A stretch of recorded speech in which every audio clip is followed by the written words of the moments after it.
December 16th, 1944. The Ardennes Forest. Private First Class. Thomas Randall crouched in the biting cold, his breath forming ghostly clouds in the frigid air. The distant rumble of German artillery had fallen silent, but that silence concealed a more immediate danger. Night patrols moving through the forest. Randall's unit, the 101st Airborne Division, had been ordered to maintain fixed positions and conserve ammunition. Standard protocol dictated limited engagement after dark. Visibility 0, command had reported. Hold positions until daybreak. But Randall knew something his commanders didn't. For 3 weeks, he had been secretly modifying his scope with a contraption that violated every regulation in the field manual. Using salvaged aircraft parts, a flashlight battery, and phosphorescent paint he'd taken from abandoned German equipment, Randall had created what his fellow soldiers mockingly called his owl eyes, a crude but effective night vision enhancement that allowed him to see thermal signatures through his scope. Battalion Command had explicitly forbidden unauthorized modifications to standard-issue weapons. The penalty could be court-martial. But as Randall detected movement 300 yards ahead, German reconnaissance units probing for weaknesses in the American line, he made the decision that would alter the course of the battle and possibly the entire campaign. "I can see them," Randall whispered to his spotter, Corporal James Winters. "They're moving toward Baker Company's position. At least 20 men." Winters shook his head. "You can't possibly see anything in this darkness." Command said to hold fire. In that moment, Randall knew disobeying could end his career or save hundreds of sleeping American soldiers from being slaughtered in their foxholes.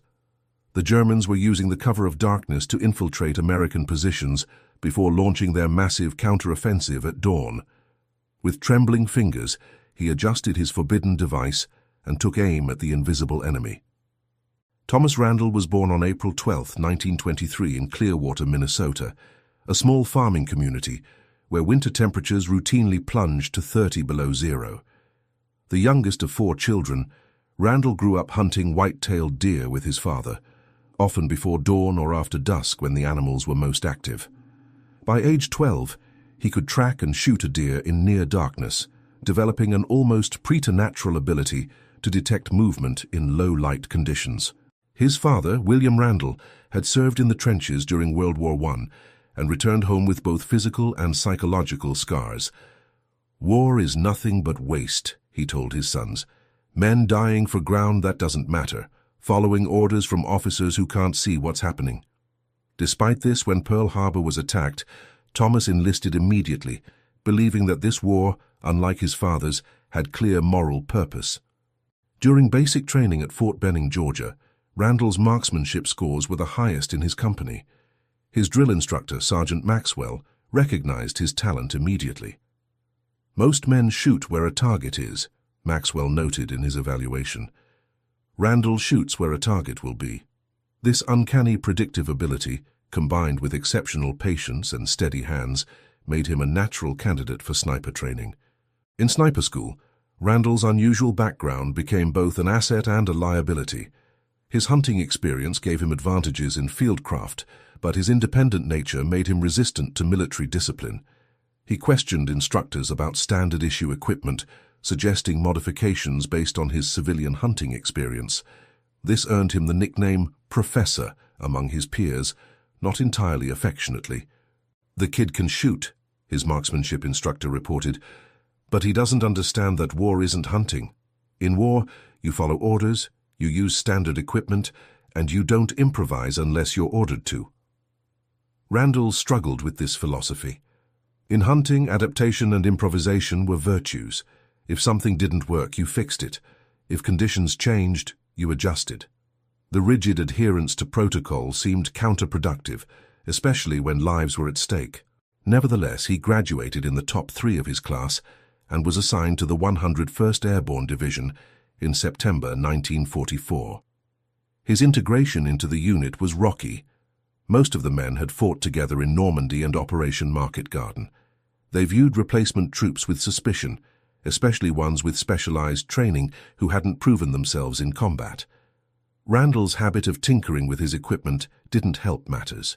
"Here comes the professor with another one of his crazy ideas," became a common refrain when he approached his squad leader with suggestions for improving their effectiveness.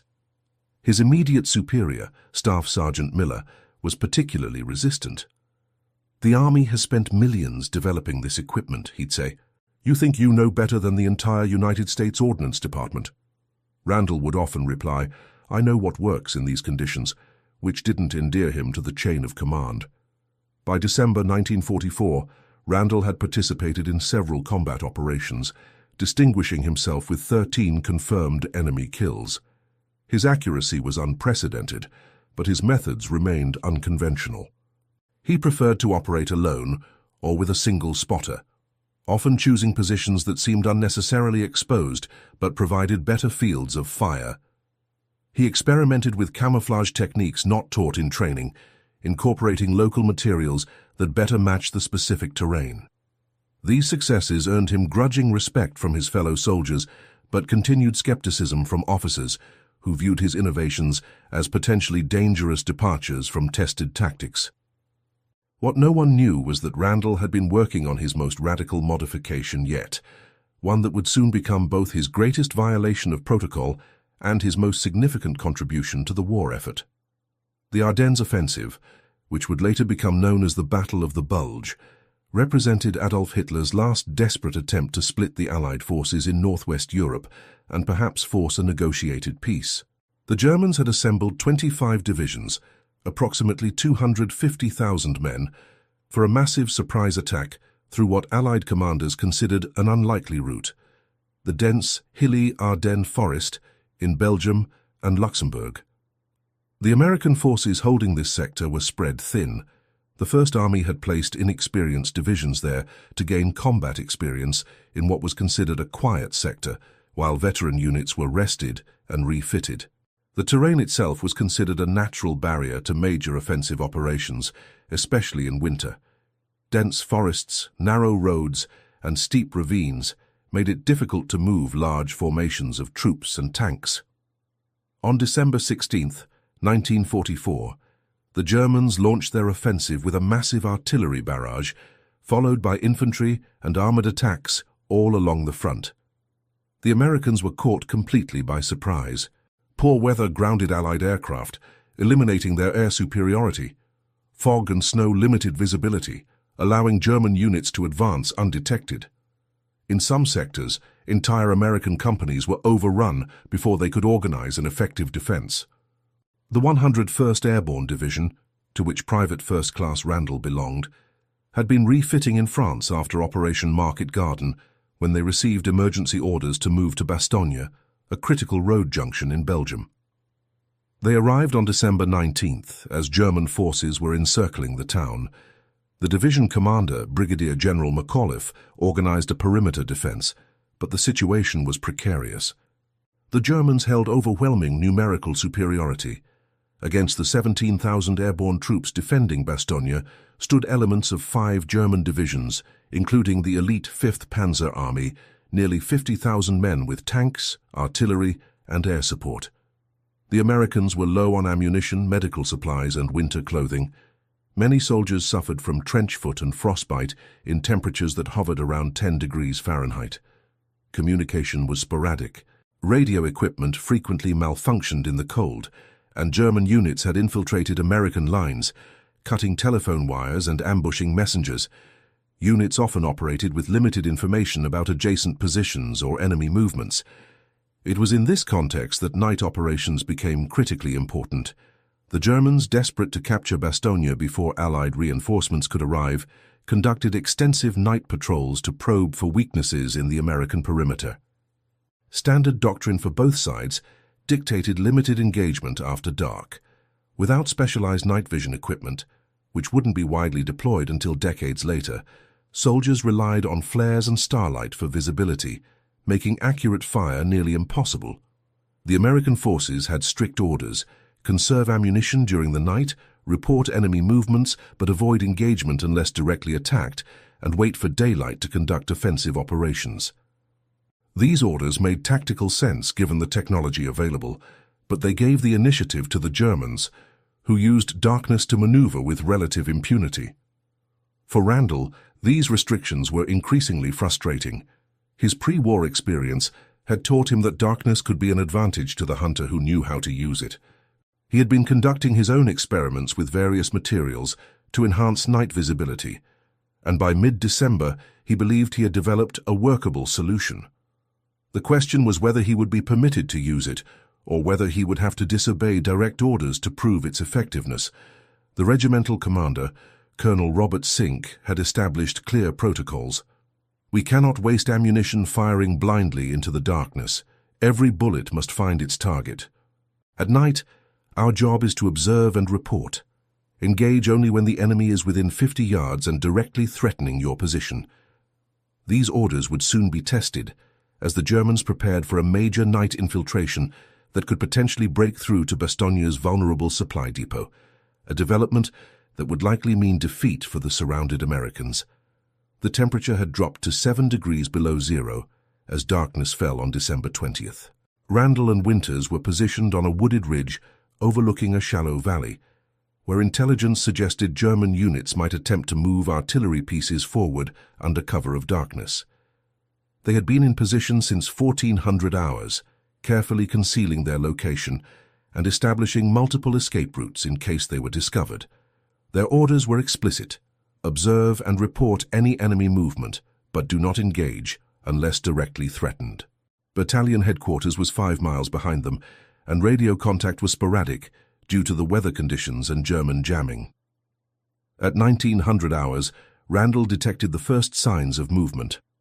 Unlike other snipers, who relied primarily on sound at night, Randall had been systematically scanning the valley through his modified scope.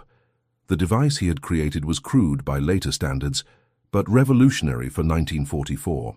Using phosphorescent paint salvaged from German aircraft instruments, Randall had created a luminous coating on specialized filters that attached to his scope. The paint contained radium compounds that glowed when exposed to minimal light. He had discovered that this glow, when properly filtered, could detect the heat signatures of bodies moving against the colder background of snow and trees. The effect was amplified by a small battery-powered ultraviolet light source, cannibalized from a signal lamp, that he had mounted alongside his scope.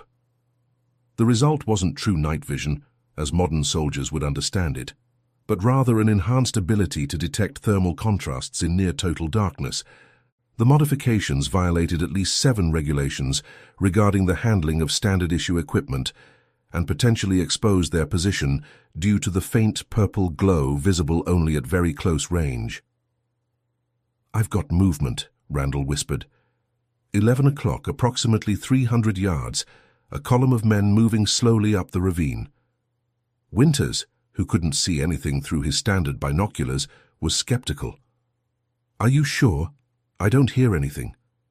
"They're being careful." Moving 5 meters, then stopping to listen. Classic infiltration technique. Randall continued, tracking the nearly invisible figures. "I count 23 personnel.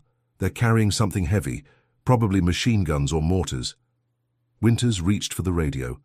"I'll report it. Baker Company needs to know they've got company coming." The radio crackled with static as Winters attempted to make contact.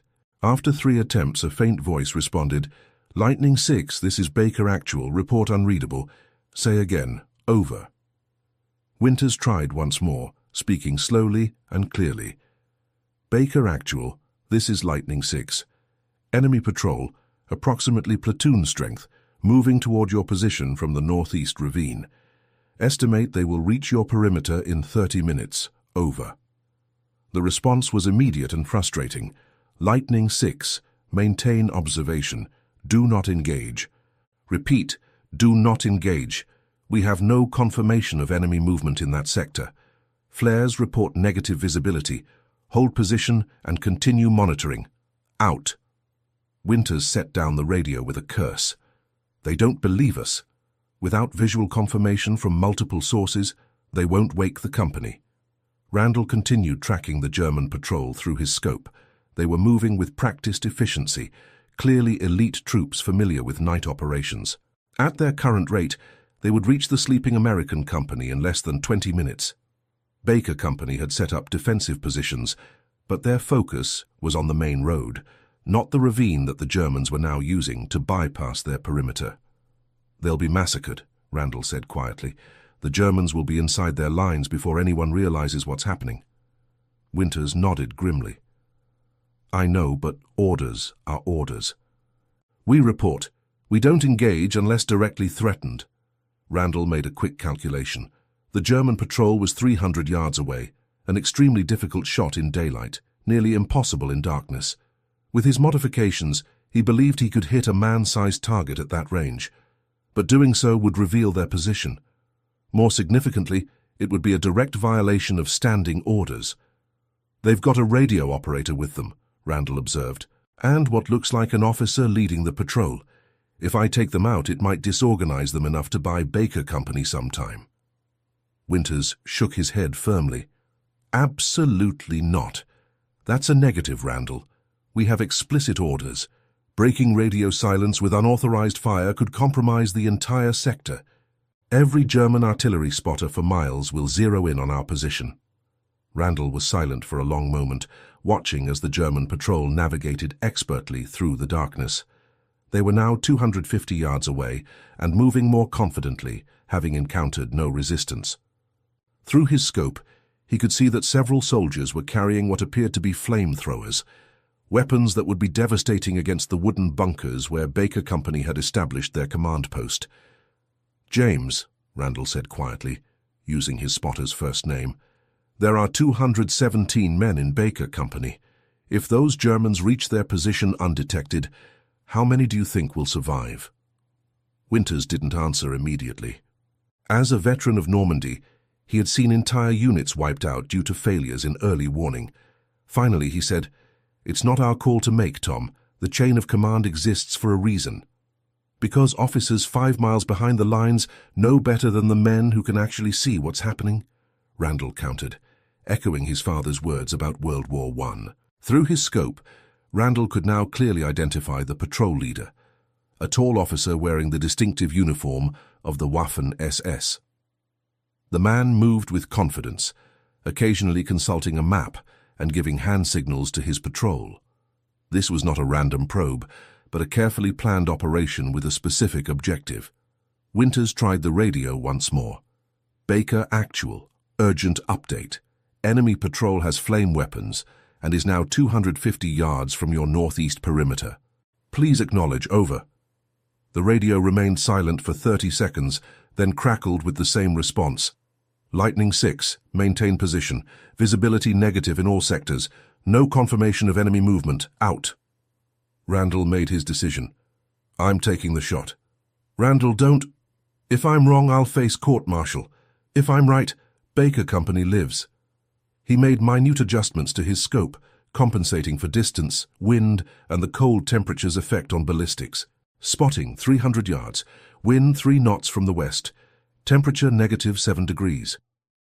Winters hesitated, then sighed and raised his binoculars. "I can't see a damn thing, but I trust your judgment. Officer target, 300 yards, wind confirmed 3 knots westerly. Temperature affecting drop by 2 inches at this range." Randall breathed slowly, controlling his heartbeat. The German officer had stopped to consult his map again, making him momentarily stationary, the perfect target. Through his enhanced scope, the thermal signature was clear, a human-shaped glow against the cold background. He exhaled halfway and squeezed the trigger. The crack of his rifle shattered the night silence. Through his scope, Randall saw the officer collapse immediately. Before the Germans could react, he rapidly cycled his bolt and fired again, taking down the radio operator. The German patrol erupted in confusion. Some men dove for cover, others fired blindly into the darkness, and a few ran back down the ravine. Without leadership or communications, their carefully planned infiltration dissolved into chaos. Randall continued firing methodically, each shot finding its target despite the darkness. 8 shots, 8 kills. The Germans, unable to determine where the fire was coming from or how they were being seen in the darkness, began to retreat in disarray.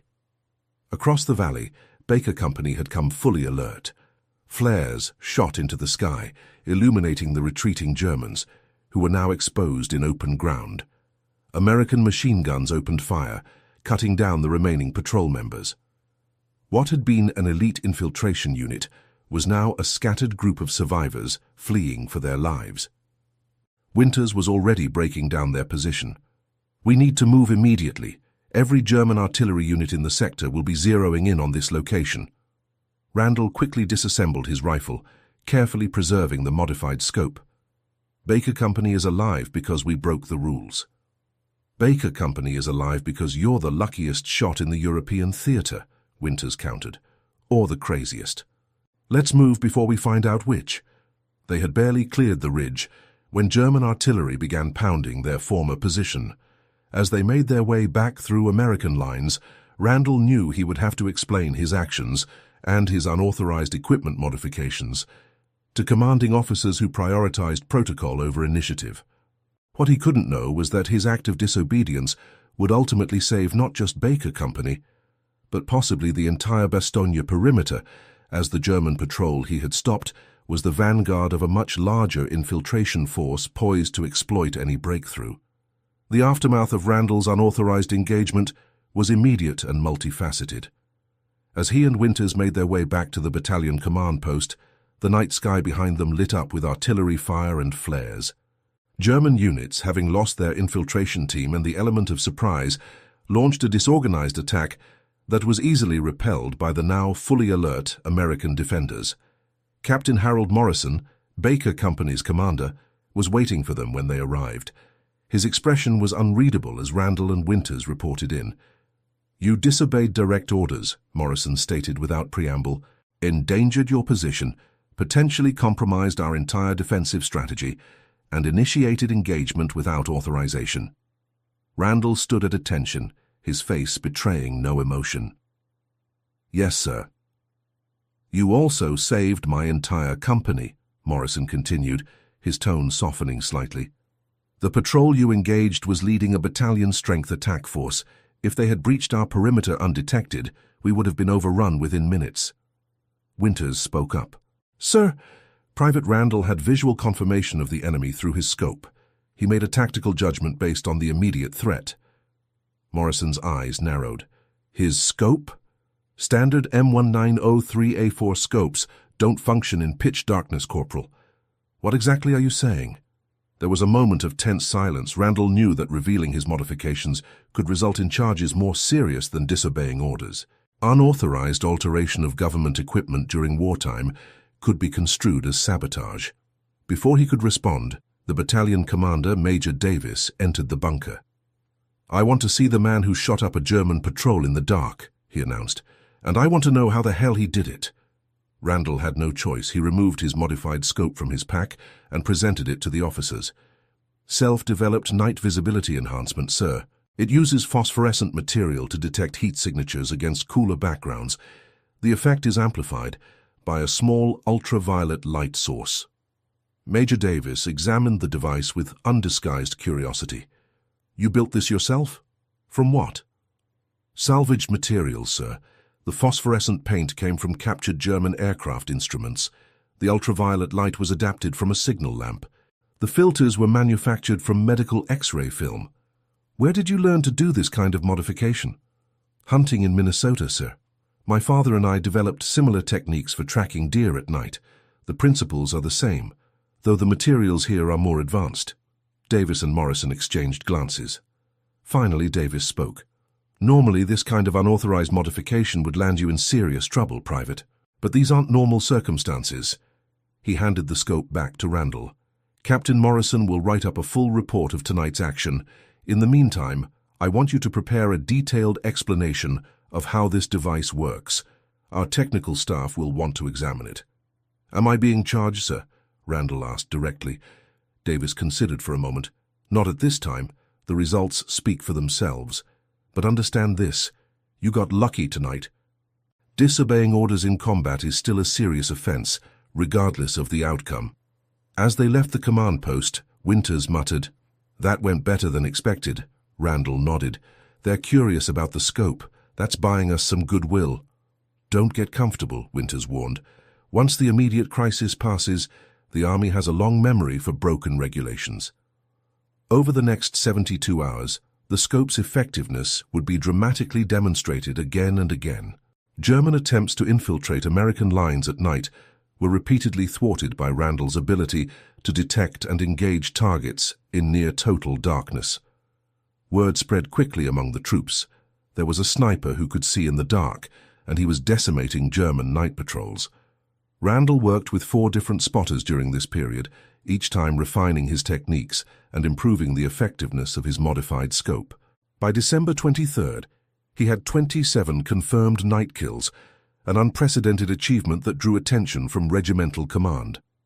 Colonel Sink summoned Randall to his headquarters on Christmas Eve. Unlike the previous encounter with battalion officers, this meeting had been formally arranged, with technical officers and intelligence personnel in attendance. Randall brought his rifle and modified scope, along with detailed notes on its construction and operation. "Private Randall," Colonel Sink began, "I've reviewed the reports of your actions over the past several days. Your unauthorized engagement on the night of December 20th potentially saved hundreds of American lives. Your continued success against enemy night operations has been remarkable." Randall remained at attention, uncertain where this was heading. "However," Sink continued, "your modifications to standard-issue equipment represent a serious breach of protocol. Under normal circumstances, such actions would result in disciplinary measures." One of the technical officers, a Major Williamson from Army Ordnance, interjected. "Colonel, if I may, I've examined Private Randall's device, and while crude, it represents an innovative approach to a critical battlefield problem. The principles he's applied could potentially be developed into more sophisticated equipment." Sink nodded. "That's precisely why I've called this meeting. Private Randall, I'm temporarily assigning you to a special technical unit. You'll work with Major Williamson to document your modifications and assist in developing improved versions for field testing." Randall was stunned. "Sir, I'm a sniper, not a technician." "You're both, apparently," Sink replied with a hint of a smile. "And right now your technical knowledge is more valuable than your marksmanship, impressive as it is. The Germans have the advantage in many areas, but if we can nullify their ability to operate under cover of darkness, it could change the entire dynamic of this campaign." Over the next 2 weeks, as the Battle of the Bulge reached its climax and then began to recede, Randall worked closely with Army technical officers to refine his night vision enhancement. They provided better materials, more precise tools, and scientific expertise that transformed his improvised modification into a more reliable and effective system. By January 19, 1945, a prototype based on Randall's design had been developed and was being field-tested by select sniper teams. The results were impressive, a 57% increase in night engagement effectiveness with minimal additional training required. Randall was promoted to corporal and awarded the Silver Star for his actions on December 20th. The citation carefully avoided mentioning his unauthorized equipment modifications, instead emphasizing his exceptional courage and battlefield initiative in engaging superior enemy forces under adverse conditions. More significantly, the Army began to reconsider its protocols regarding equipment modifications in the field. A new directive was issued, allowing unit commanders to authorize necessary tactical adaptations to meet specific battlefield conditions, provided they were documented and reported through proper channels. For Randall personally, the experience was transformative. The skeptical professor became a respected technical advisor, his insights valued by officers who had previously dismissed him as a troublemaker. He discovered that his true talent lay not just in marksmanship, but in practical innovation, seeing problems from perspectives that traditional military thinking often overlooked. The Germans, meanwhile, were baffled by their sudden vulnerability to night operations. Intelligence reports captured after the war revealed that German command had concluded the Americans must have deployed a new type of infrared detection system, a technology that was still in its experimental stages for both sides. The truth, that a Minnesota hunter had improvised a solution using salvaged materials, was too improbable to consider. As Allied forces pushed into Germany in the spring of 1945, Randall continued to split his time between combat operations and technical development. His modified scopes, now manufactured in limited quantities by Army Ordnance, were distributed to sniper teams throughout the European theatre. By the war's end, over 300 German night casualties were attributed to snipers, using what became unofficially known as the Randall system. When victory in Europe was declared on May 8, 1945, Randall was stationed near Munich with an advanced technical unit. He had received orders to prepare for deployment to the Pacific Theatre, where his night vision enhancements would be particularly valuable in jungle warfare. The Japanese surrender in August made this deployment unnecessary, and Randall was honorably discharged in October 1945, having served 2 years and 7 months. Unlike many veterans who spoke little of their wartime experiences, Randall was surprisingly open about his service when he returned to Clearwater.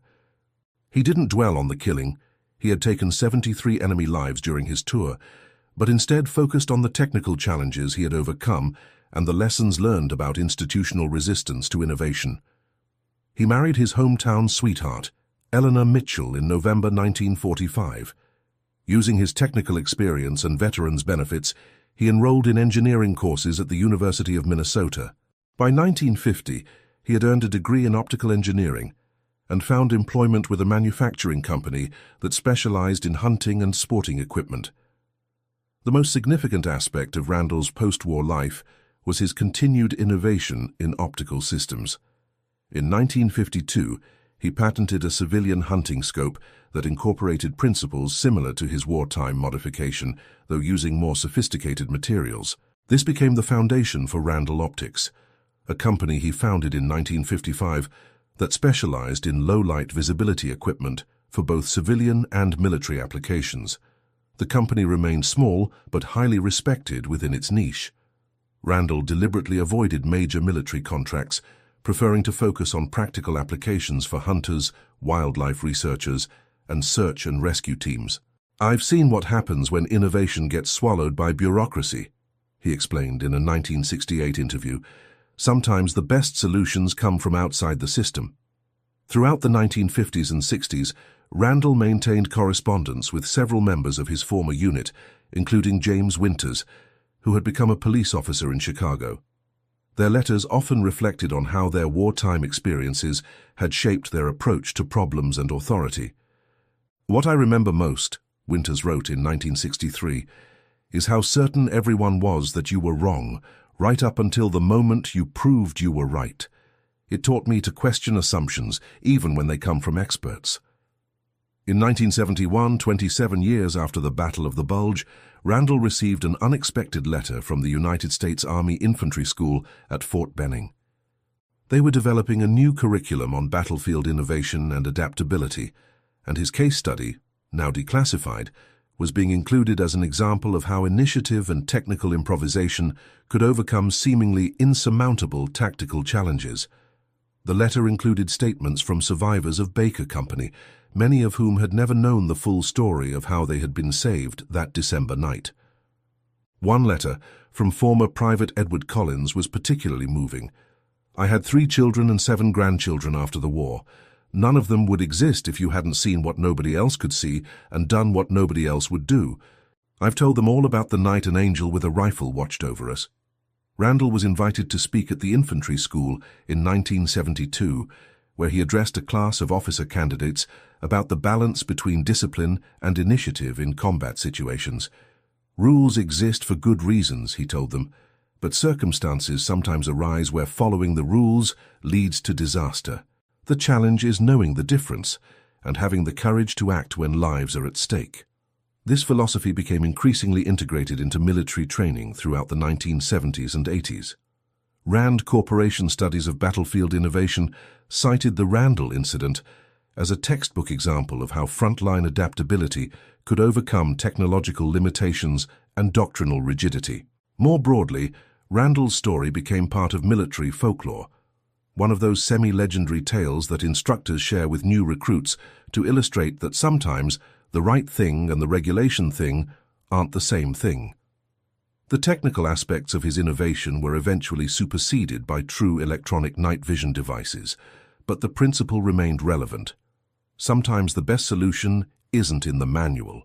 Randall died peacefully in 1993 at the age of 70, surrounded by his family. His obituary in the Minneapolis Star-Tribune mentioned his Silver Star and his successful business, but not the full story of his wartime innovation. That story continued to circulate within military circles, occasionally appearing in specialized publications, but rarely reaching the general public.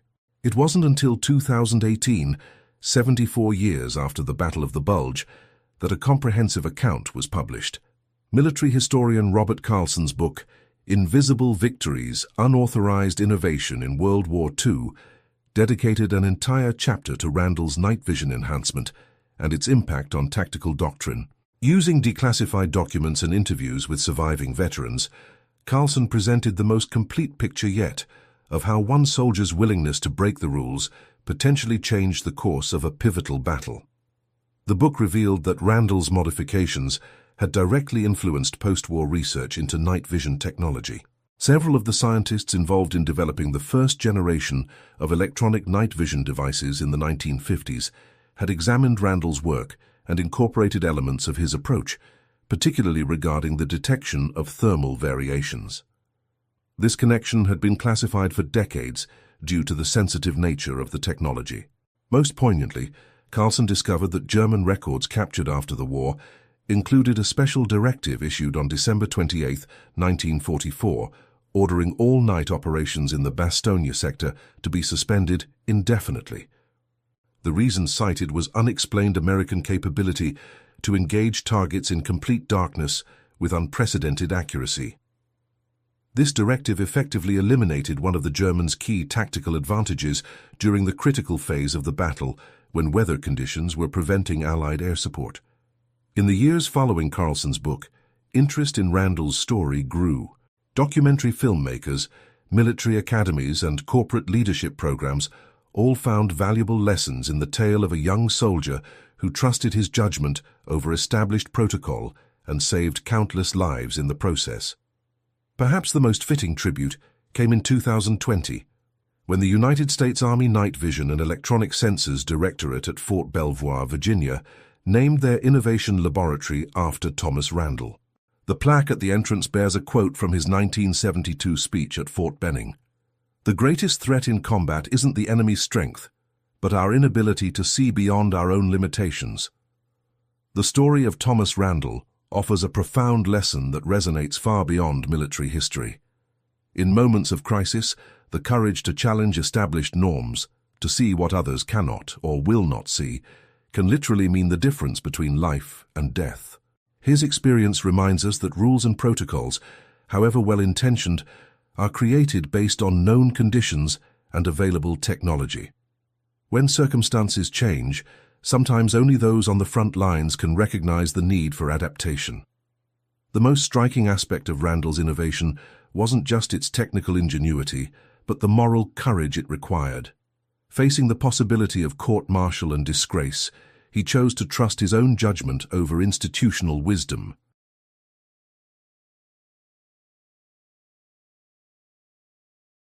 He risked his career to save lives that established protocol would have sacrificed. This tension between individual initiative and institutional control remains relevant today, not just in military contexts, but in any hierarchical organization facing complex, rapidly changing challenges. When should we follow established procedures, and when should we break them? How do we balance the need for standardization and coordination with the value of frontline innovation?